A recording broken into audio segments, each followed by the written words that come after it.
Here at Blue Apron, we know exactly how hectic school nights can be. That's why we created Assemble and Bake. Delicious one-pan meals that make family dinner simple. Just assemble the pre-chopped ingredients and put the pan in the oven to bake. Then you're free to help out with that last-minute diorama.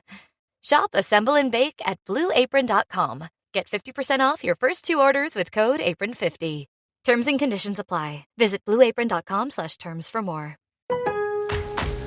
Lowe's knows how to turn big plans into real results. Whether it's new appliances or a home refresh, get started with 12-month special financing on purchases of $299 or more with a MyLowe's Rewards credit card, January 15th through the 30th. So you can invest in your upgrade now and pay over time.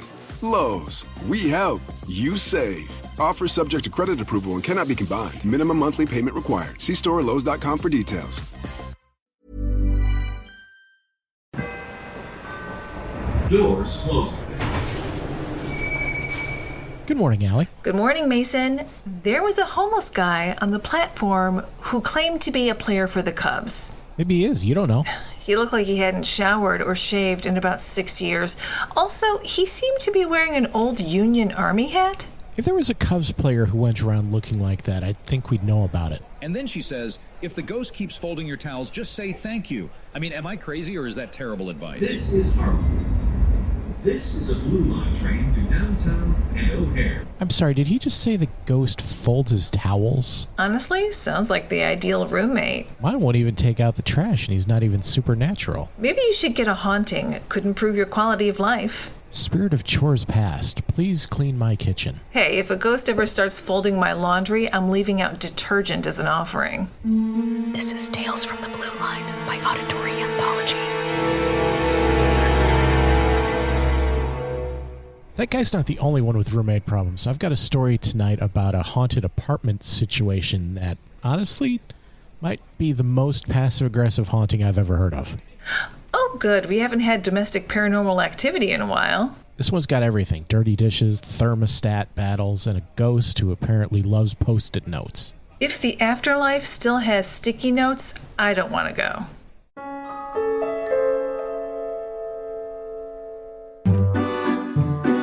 Claire couldn't believe she'd found a one-bedroom apartment in Logan Square that didn't cost the equivalent of a small hatchback. She kept refreshing the listing, convinced the universe was messing with her. Cheap rent, utilities included, laundry on-site, and walking distance to the Blue Line? It had to be a trap. Or a typo. Or both. A leasing agent, an overworked guy named Evan who'd clearly shown the place 45 times that week, jingled a massive keyring as he led her down the hallway. Technically, he said, unlocking the door, this is zoned as a 2-bedroom. Technically? Claire asked. He shrugged. One bedroom's been sealed for a while. Long story, you'll be fine. He moved on before she could ask anything else, which should have been a red flag. But the moment she stepped inside, Claire fell in love. Hardwood floors, big windows, a kitchen that wasn't just a hot plate on a counter. This was practically a luxury for a grad student. Their first night passed quietly. Too quietly. She'd barely unpacked when she noticed small, strange details. The cabinet she'd left messy was suddenly organized by height. The fridge had been wiped spotless, except for a single Post-it note that read in all caps, "Please label leftovers," signed the letter R. And the thermostat had somehow been adjusted to an oddly specific 68.3 degrees. Claire stood there, holding a box of cereal, trying to decide whether this was creepy, thoughtful, or a weird combination of both. "Maybe the last tenant still has a key?" she muttered. But the cabinets didn't organize themselves. She brushed it off, chalked it up to exhaustion, and crawled into bed. Between the hum of the radiator and the muffled sounds of Milwaukee Avenue traffic outside, she drifted off. At 3 in the morning, a cupboard door closed softly in the kitchen. Claire woke instantly, heart pounding. "Old buildings creak," she whispered. "They creak and settle and reorganize their cabinets? She grabbed the nearest weapon, a shoe, and tiptoed to the doorway. The apartment was dark, still, silent. Just as she was about to turn back to bed, a faint rustling came from the kitchen. Claire flicked on the light. Everything was perfectly in place, too perfectly. And on the fridge, another Post-it had appeared. Quiet hours are 10 p.m. to 7 a.m., signed the letter R. Claire swallowed. "Okay," she whispered. "This place is definitely haunted." Claire stood frozen in the doorway, staring at the newest Post-it on the fridge. She wasn't sure what unsettled her more, that someone was clearly entering her apartment without permission, or that they were leaving notes like a passive-aggressive dad. She tiptoed farther into the kitchen, shoe still raised like it was a weapon with any meaningful stopping power. The overhead light buzzed faintly. The refrigerator hummed. Then the humming answered. Oh, sorry, didn't mean to startle you." Claire yelped and spun around, shoe swinging. It passed cleanly through a translucent man standing by the counter. He blinked at the shoe as it phased out the back of his shoulder. "Wow, okay, bold first impression." Claire backed into the sink, clutching her chest. You were… "Your roommate," he said cheerfully, adjusting a ghostly Chicago Bulls jersey that flickered between vintage red and faint static. "Name's Ryan. Been here since '98. Well, physically since '98, spiritually since… always, I guess." Claire stared, mouth open. He waved. "Hi." You're a ghost." "Technically, yes." He folded his arms, looking almost offended. "But I prefer long-term tenant. The afterlife has a lot of paperwork." Claire's eyes darted around the kitchen. Did you leave the Post-its?" "I communicate best in writing," Ryan said, a little sheepishly. "Also, you left Tupperware in the sink for 3 days?" "That was one time," she snapped.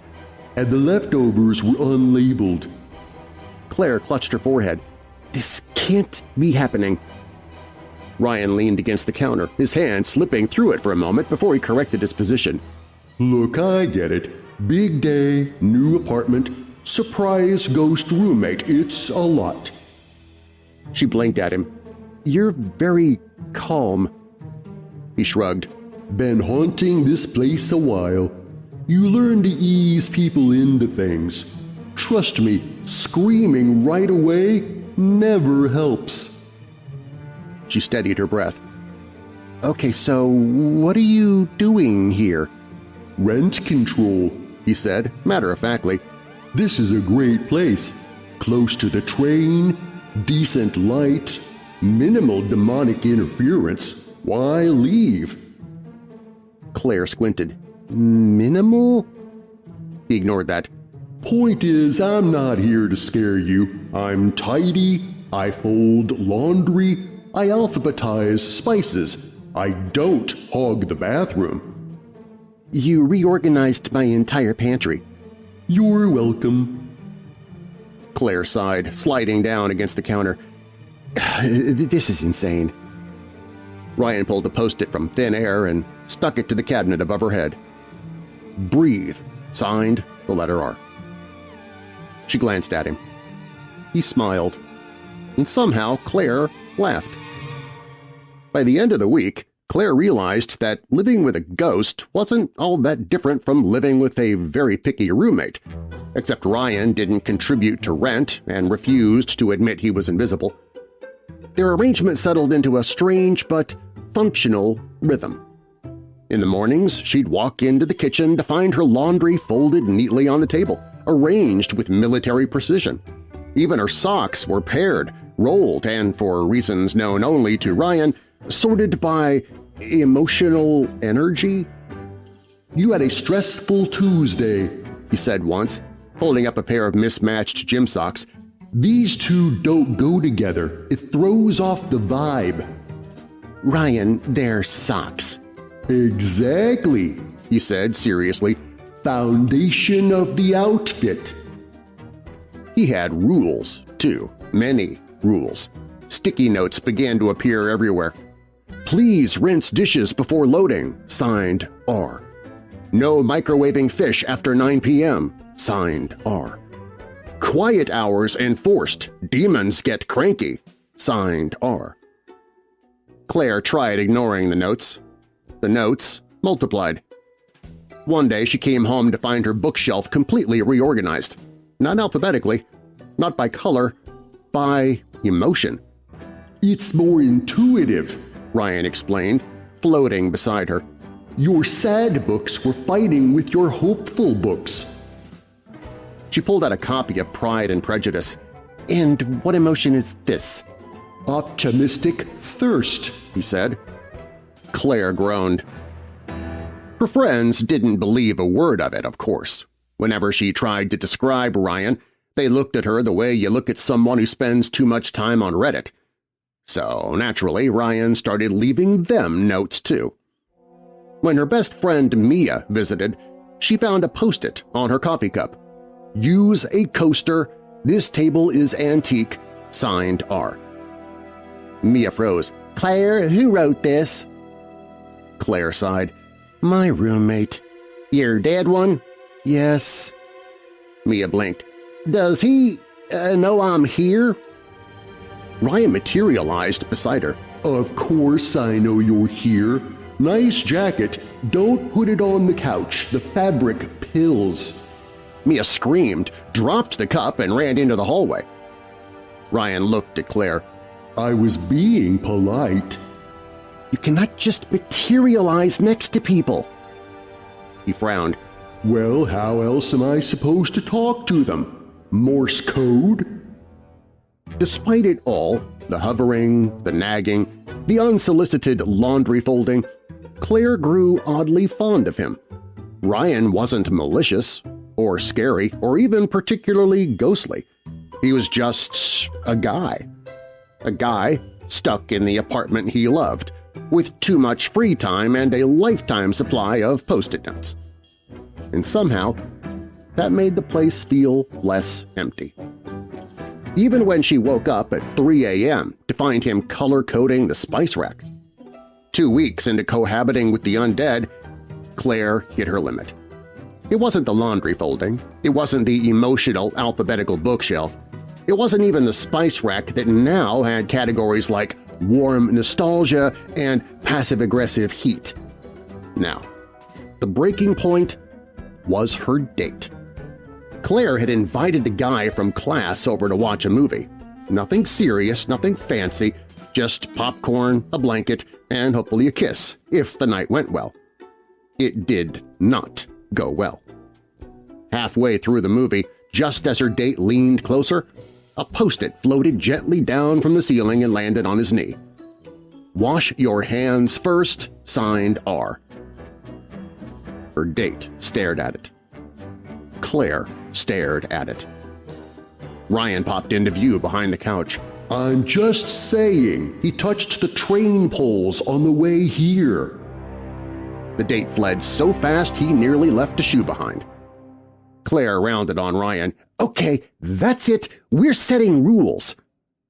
Ryan blinked innocently. "Rules for what?" "For this," she said, waving her arms at the entire haunted apartment. "For living together, you can't keep ambushing my dates or reorganizing my entire life." Ryan floated cross-legged in midair. "I don't ambush, I appear." "You materialized in my shower yesterday." He held up his hands. "Honest mistake. I thought no one was home." "You sang the Bulls theme song the whole time." Ryan winced. "Look, it's been decades since I've had a proper body. Timing is tricky." Claire took a deep breath, grabbed a notebook, and slapped it on the coffee table. "We are making a roommate agreement." Ryan perked up immediately. "Ooh, structure, boundaries. I love this." "Of course you do," Claire muttered, flipping open the notebook. They started with the basics. No materializing in the bathroom, ever. Ryan nodded solemnly. Reasonable. Stop leaving notes for guests. What if they're about to ruin the coffee table finish? Ryan. Fine. Spotify control alternates weekly. Ryan scribbled. No 2010s breakup playlists before noon. Thermostat set to exactly 70 degrees. Ryan hesitated. Except, he said, during haunting season. Which is… late October to mid-November. Cold but spooky. Claire rubbed her temples. Sure, whatever. Laundry folding is optional. Ryan gasped. But you need help. You fold fitted sheets like a cryptid. Still optional. Fine. They debated for nearly an hour, Ryan floating upside down at one point to think better, until the agreement was done. Claire signed it. Ryan attempted to sign it, but the pen passed through his hand, so he pressed a Post-it note onto the page instead. Agreed, signed, R. Claire stared at him.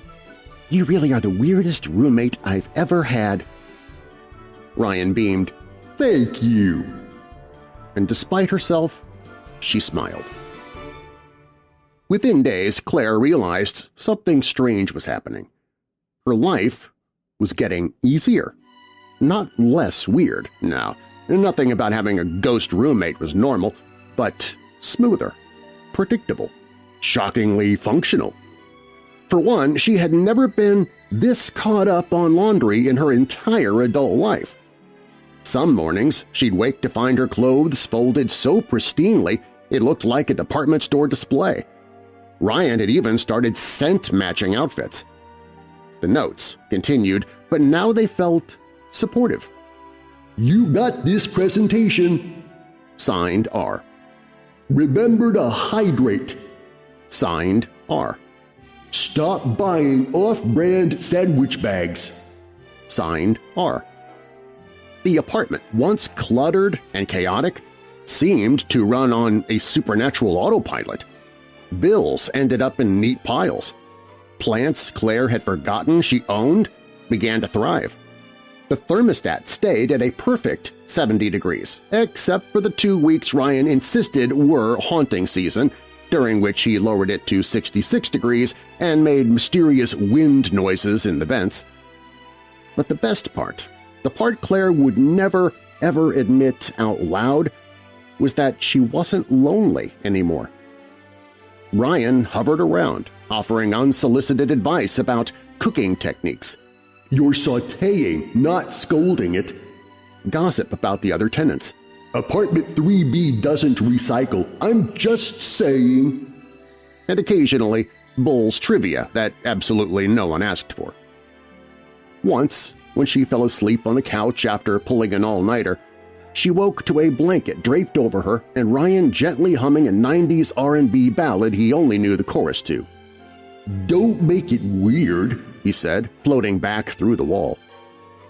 They had become, somehow, roommates. Real ones, with a routine and everything. Claire would study late.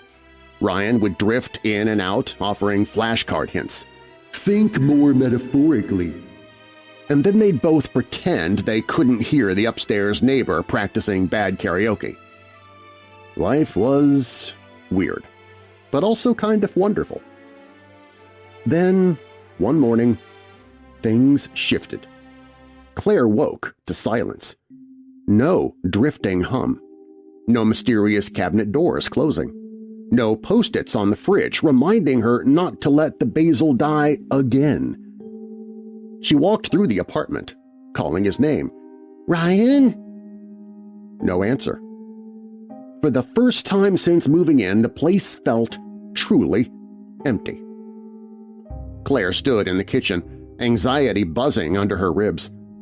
It wasn't just the quiet, it was the absence, the kind you only feel when someone should be there. She sat down at the table, defeated. That's when a Post-it fluttered down from the ceiling and landed in front of her. Had to step out. Back later. Signed R. P.S. You're out of oat milk. Claire laughed. Part relief, part exasperation, part… yeah, she missed him. She pressed the note to the fridge with a magnet and whispered, "Okay, ghost roommate. Hurry back." And to her own surprise, she meant it.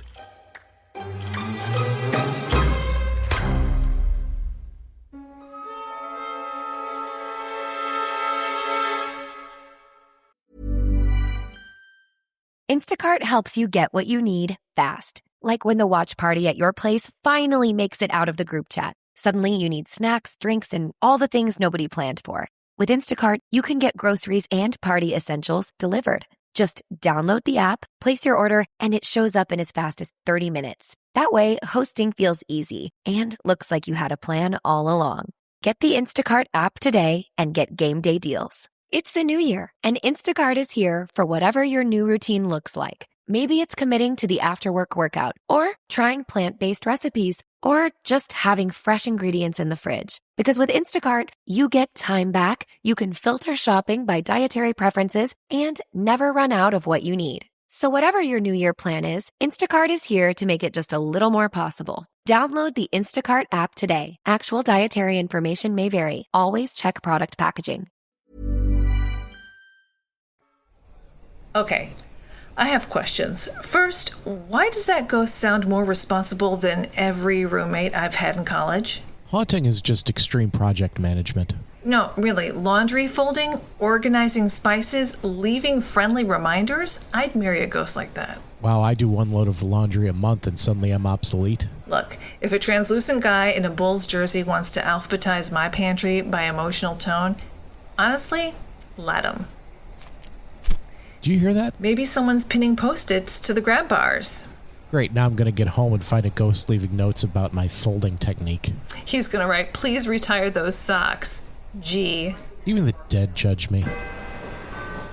Tales from the Blue Line by Auditory Anthology is written and produced by me, Keith Conrad. Your narrator is Darren Marlar. Be sure to check out Darren's award-winning paranormal podcast, Weird Darkness, available at weirddarkness.com and your podcast app of choice. If you have a story you'd like to contribute to this series, you can do so by visiting submissions.soundconceptmedia.com or just follow the link in the show notes. You can also support the show by subscribing to our new Substack at auditoryanthology.substack.com. By becoming a paid subscriber, you'll help keep the stories coming. You'll also get every single episode completely commercial-free, and now you can also vote on which story will feature in upcoming episodes.